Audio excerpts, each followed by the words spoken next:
Lamb to the Slaughter by Roald Dahl.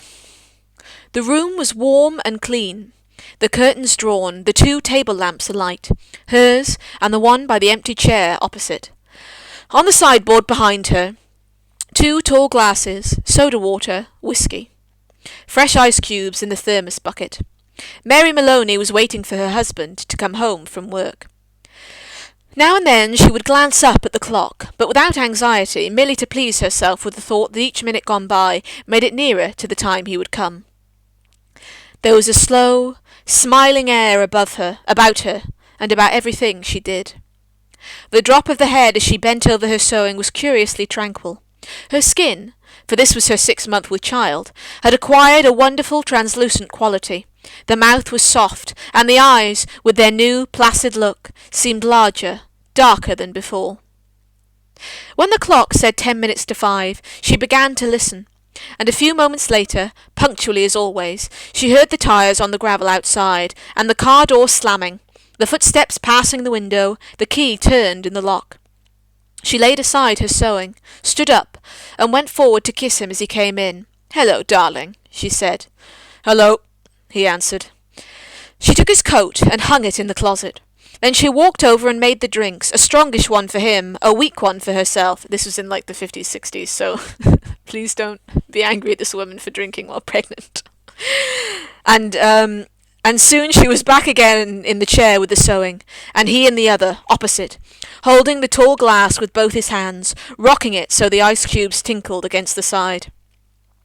For her this was always a blissful time of day. She knew he didn't want to speak much until the first drink was finished, and she, on her side, was content to sit quietly, enjoying his company after the long hours alone in the house. She loved to luxuriate in the presence of this man, and to feel, almost as a sunbather feels the sun, that warm male glow that came out of him to her when they were alone together. She loved him for the way he sat loosely in a chair, for the way he came in a door, or moved slowly across the room with long strides. She loved the intent, far look in his eyes when they rested on her, the funny shape of the mouth, and especially the way he remained silent about his tiredness, sitting still with himself until the whiskey had taken some of it away. "Tired, darling?" "Yes," he said, "I'm tired." And as he spoke, he did an unusual thing.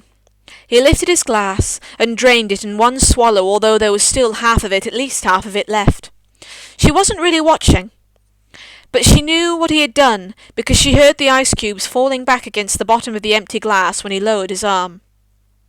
He paused a moment, leaning forward in the chair, then he got up and went slowly over to fetch himself another. "I'll get it," she cried, jumping up. "Sit down," he said. When he came back, she noticed that the new drink was dark amber with the quantity of whiskey in it. "Darling, shall I get your slippers?" "No."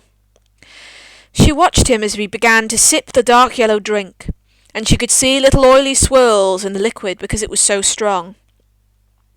"I think it's a shame," she said, "that when a policeman gets to be as senior as you, they keep him walking about on his feet all day long." He didn't answer, so she bent her head again and went on with her sewing, but each time he lifted the drink to his lips, she heard the ice cubes clinking against the side of the glass. "Darling," she said, "would you like me to get you some cheese? I haven't made any supper because it's Thursday." "No," he said. "If you're too tired to eat out," she went on, "it's still not too late. There's plenty of meat and stuff in the freezer, and you can have it right here and not even move out the chair." Her eyes waited on him for an answer, a smile, a little nod, but he made no sign. "Anyway," she went on, I'll get you some cheese and crackers first." "I don't want it," he said. She moved uneasily in her chair, the large eyes still watching his face. "But you must have supper. I can easily do it here. I'd like to do it. We could have lamb chops or pork, anything you want. Everything's in the freezer." "Forget it," he said. "But darling, you must eat. I'll fix it anyway, and then you can have it or not, as you like." She stood up and placed her sewing on the table by the lamp. "Sit down," he said. "Just for a minute, sit down." It wasn't till then that she began to get frightened. Go on, he said. Sit down. She lowered herself back slowly into the chair, watching him all the time with those large, bewildered eyes. He had finished the second drink, and was staring down into the glass, frowning. Listen, he said. I've got something to tell you. What is it, darling? What's the matter? He had become absolutely motionless, and he kept his head down so that the light from the lamp beside him fell across the upper part of his face, leaving the chin and mouth in shadow. She noticed there was a little muscle moving near the corner of his left eye. This is going to be a bit of a shock to you, I'm afraid, he said. But I've thought about it a good deal, and I've decided the only thing to do is to tell you right away. I hope you won't blame me too much. And he told her. It didn't take long, 4 or 5 minutes at most, and she sat very still through it all, watching him with a kind of dazed horror as he went further and further away from her with each word. So there it is, he added. And I know it's kind of a bad time to be telling you, but there simply wasn't any other way. Of course, I'll give you money and see that you're looked after, and there needn't really be any fuss. I hope not, anyway. It wouldn't be very good for my job. Her first instinct was not to believe any of it, to reject it all. It occurred to her that perhaps he hadn't even spoken, that she herself had imagined the whole thing. Maybe, if she went about her business and acted as though she hadn't been listening, then later, when she sort of woke up again, she might find none of it had ever happened. I'll get the supper, she managed to whisper, and this time he didn't stop her. When she walked across the room, she couldn't feel her feet touching the floor. She couldn't feel anything at all, except a slight nausea and a desire to vomit. Everything was automatic now. Down the stairs, to the cellar, the light switch, the deep freeze, the hand inside the cabinet taking hold of the first object it met. She lifted it out and looked at it. It was wrapped in paper.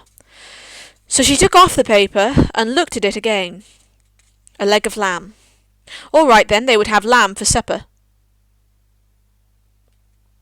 She carried it upstairs, holding the thin bone end of it with both hands, and as she went through the living room, she saw him standing over by the window with his back to her, and she stopped. For God's sake, he said, hearing her, but not turning round, don't make supper for me, I'm going out. At that point, Mary Maloney simply walked up behind him, and without any pause, she swung the big frozen leg of lamb high in the air, and brought it down as hard as she could on the back of his head. She might have just as well have hit him with a steel club. She stepped back a pace, waiting, and the funny thing was that he remained standing there for at least 4 or 5 seconds, gently swaying. Then he crashed to the carpet. The violence of the shock, of the crash, the noise, the small table overturning, helped bring her out of the shock. She came out slowly, feeling cold and surprised, and she stood there for a while, blinking at the body, still holding the ridiculous piece of meat tight with both hands. All right, she told herself. So I've killed him. It was extraordinary now, how clear her mind became all of a sudden. She was thinking very fast. As the wife of a detective, she knew quite well what the penalty would be. That was fine. It made no difference to her. In fact, it would be a relief. On the other hand, what about the child? What were the laws about murderers with unborn children? Did they kill them both, mother and child, or did they wait until the 10th month? What did they do?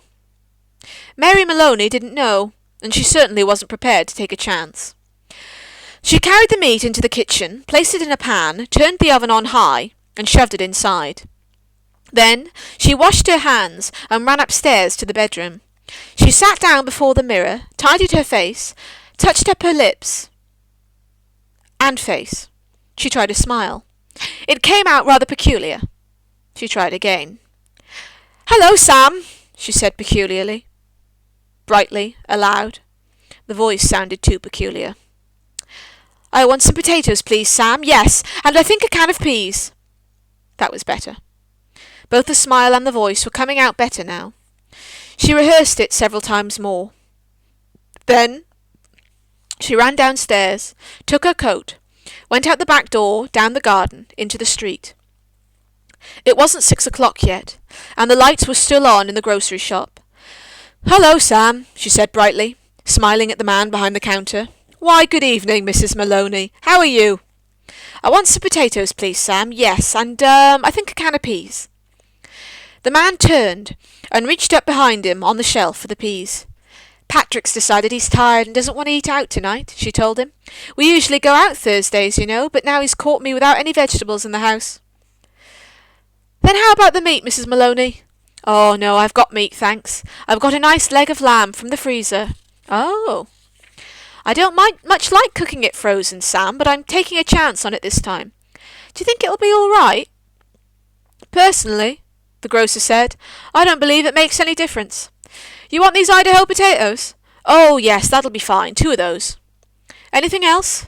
The grocer cocked his head on one side, looking at her pleasantly. "How about afterwards? What are you going to give him for afterwards?" "Well, what would you suggest, Sam?" The man glanced around his shop. "How about a nice big slice of cheesecake? I know he likes that."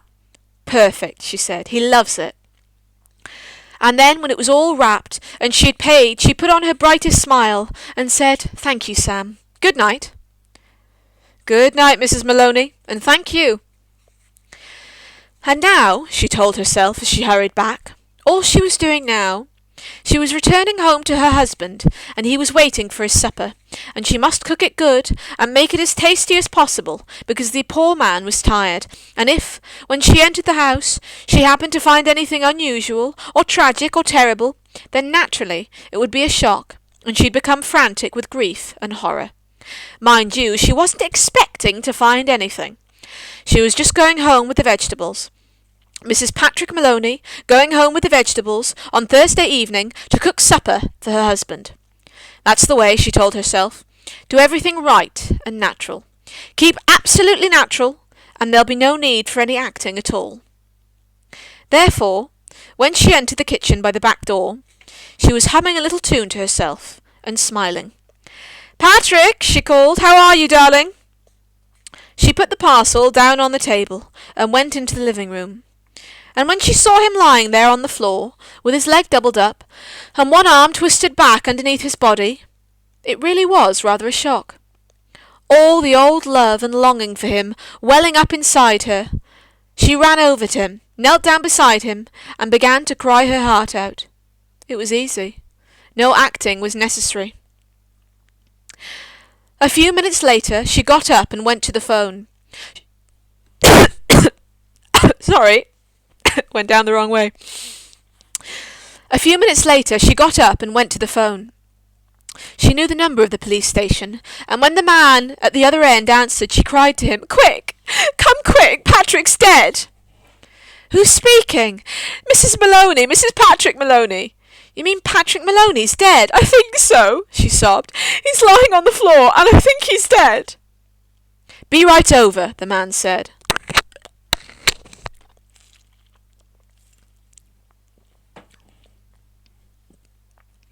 The car came over quickly, and when she opened the front door, 2 policemen walked in. She knew them both. She knew nearly all the men at the precinct, and she fell right into Jack Noonan's arms, weeping hysterically. He put her gently into a chair, then went over to join the other one, who was called O'Malley, kneeling by the body. "Is he dead?" she cried. "I'm afraid he is. What's happened?" Briefly, she told her story about going out to the grocer and coming back to find him on the floor. While she was talking, crying and talking, Noonan discovered a small patch of congealed blood on the dead man's head. He showed it to O'Malley, who got up once and hurried to the phone.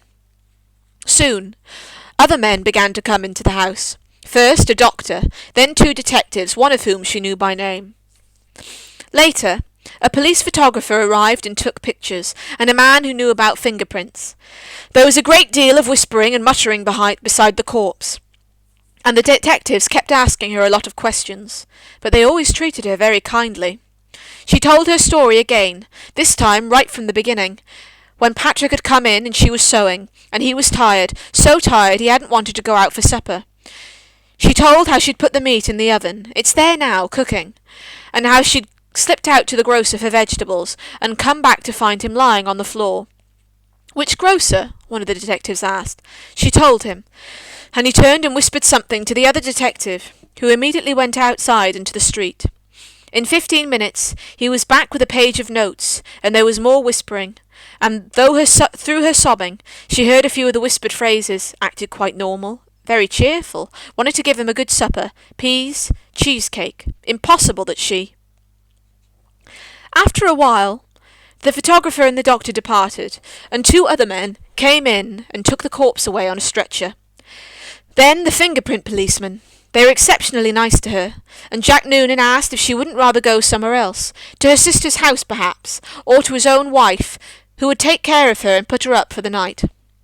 No, she said. She didn't feel that she could move even a yard at the moment. Would they mind awfully if she stayed here, just where she was, until she felt better? She didn't feel too good at the moment, she really didn't. Then hadn't she better lie down on the bed? Jack Noonan asked. No, he said. She'd like to stay right where she was, in this chair. A little later, perhaps, when she felt better, she would move. So they left her there, while they went about their business, searching the house. Occasionally, one of the detectives asked her another question. Sometimes Jack Noonan spoke to her gently as she passed by.